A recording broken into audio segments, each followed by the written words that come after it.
ஃப்ரீயாக இருக்குது, எல்லாமே ஃப்ரீயாக இருக்குது. முன்னாடி வந்து நல்லா உள்ளே வர முடியாது, வர கூட்டமாக இருக்கும். ஆமாம், ரெகுலர் டேஸ்லேயே இன்னும் ஜாஸ்தியாக இருக்கும்.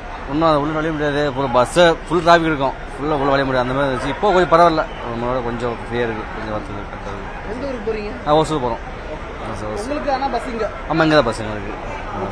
மணி தேங்க்ஸ். கொஞ்சம் லைட்டாக சொல்லுங்கள். கோயம்பேடு. ஆனால் என் பேர் ஹரி, வேலூர்லேருந்து வந்திருக்கேன்.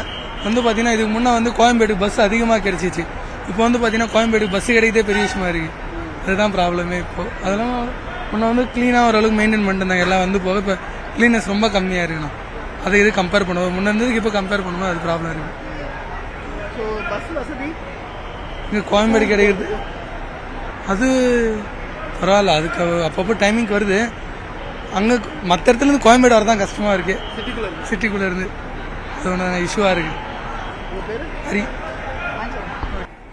இந்தியாவிலேயே மிகப்பெரிய ஒரு பேருந்து நிலையமாக இருந்தது கோயம்பேடு பேருந்து நிலையத்திலிருந்து தான் பேசிகிட்டு இருக்கேன். கிட்டத்தட்ட தென் மாவட்டங்கள், சொல்லப்போனால் தமிழகம் முழுவதும் பல ஊர்களுக்கு பேருந்துகளை அனுப்பியது. அதுபோல் அண்டை மாநிலங்களாக இருக்கக்கூடிய கேரளா, கர்நாடகா, ஆந்திரா, தெலுங்கானா ஆகிய பகுதிகளுக்கும் பேருந்து இயக்கப்பட்டுச்சு. அப்படி இயக்கப்பட்ட இடம் தற்போது ரொம்ப நிசப்தமாக அமைதியாக இருக்குது. அதிலும் குறிப்பாக பிளாட்ஃபார்ம் 3, 4, 5 and 6 அந்த 4 பிளாட்ஃபார்மும் ரொம்ப நிசப்தமாக இருப்பதை பார்க்க முடியுது. ஒளிப்பதிவாளர் ஜாஃபர் அதை உங்களுக்கு காமிச்சுக்கிட்டு இருக்காரு. அவ்வளவு கூட்டம் இருக்கும். பொதுவாக இந்த ஞாயிறு விடுமுறைகள், சனி ஞாயிறு விடுமுறைகள்னால் வெள்ளிக்கிழமையே கூட்டம் அலைமோதும். அது மட்டும் இல்லாமல் சாமானிய நாட்களே, சாதாரண நாட்களே பல பேருந்துகள் இங்கேருந்து தான் இயக்கப்படும். அப்படி இருந்த ஒரு இடம் இப்போ ரொம்ப அமைதியாக இருக்குன்றதை பார்க்க முடியும். அதே நேரத்தில் பிளாட்ஃபார்ம் நம்பர் 1 and 2 வந்து வழக்கம் போல் இயங்குது. அங்கேருந்து வட மாவட்டங்கள், அதாவது சென்னைக்குலேருந்து வடபகுதியில் இருக்கக்கூடிய காஞ்சிபுரம், வேலூர், கிருஷ்ணகிரி, தர்மபுரி, ஓசூர் ஆகிய பகுதிகளுக்கு இங்கிருந்து பேருந்துகள் இயக்கப்படுது. அதற்கான வழிமுறைகள், அதற்கான பயன்பாடுகள் வந்து வழக்கம் போல் இந்த பகுதியிலிருந்து செஞ்சுட்டு வர்றாங்க. மிகவும் பரபரப்பாக இது இயங்கிக்கிட்டு இருந்த ஒரு இடம் இப்படி அமைதியாக இருக்கிறத காட்சிப்படுத்தியிருக்கோம்.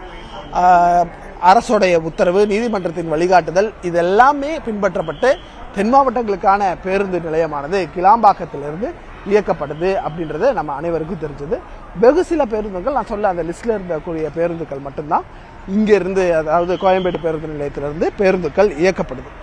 தமிழகத்தில் மிகப்பெரிய பேருந்து நிலையம், அது மட்டும் இல்லாமல் இந்தியாவிலேயும் மிகப்பெரிய ஒரு பேருந்து நிலையமாக இருந்தது. தற்போது இந்த மாறுதலுக்கு உள்ளாகப்பட்டு இருக்கு. 5 மாதங்கள் ஆயிடுச்சு. அதாவது ஜனவரி அந்த பொங்கல் டைம்ஸ்லேயே அதுக்கான மாற்றங்கள்லாம் கொண்டு வர ஆரம்பித்தாங்க. பல சிக்கல்கள் ஏற்பட்டது. அதன் பின்னர் படிப்படியாக இப்போ மக்களும் அதனுடைய நடைமுறைக்கு உள்வாங்கி இதை ஏற்றுக்கிட்டு இருக்காங்க. ஏன்னா அதுக்கப்புறம் ஆப்ஷன்ஸ் கிடையாது.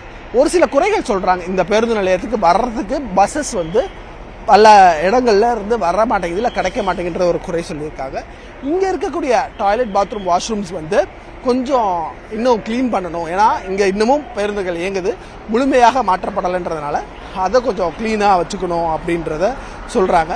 இந்த ஊருக்கு, அதாவது வடபகுதியில் செல்லக்கூடிய ஊர்களுக்கு பேருந்துகள் வழக்கம் போல் அக்சஸ் ஆகுது. இருந்தாலும் ஒரு சில பேருந்துகள் வந்து கிடைக்காம இருப்பதற்காக இங்கே ஏராளமான ஒரு காலையில் போகக்கூடிய பேருந்துகளுக்கு இரவே வந்து தங்கக்கூடிய ஒரு சூழல் இருக்கிறதை பார்க்க முடியுது.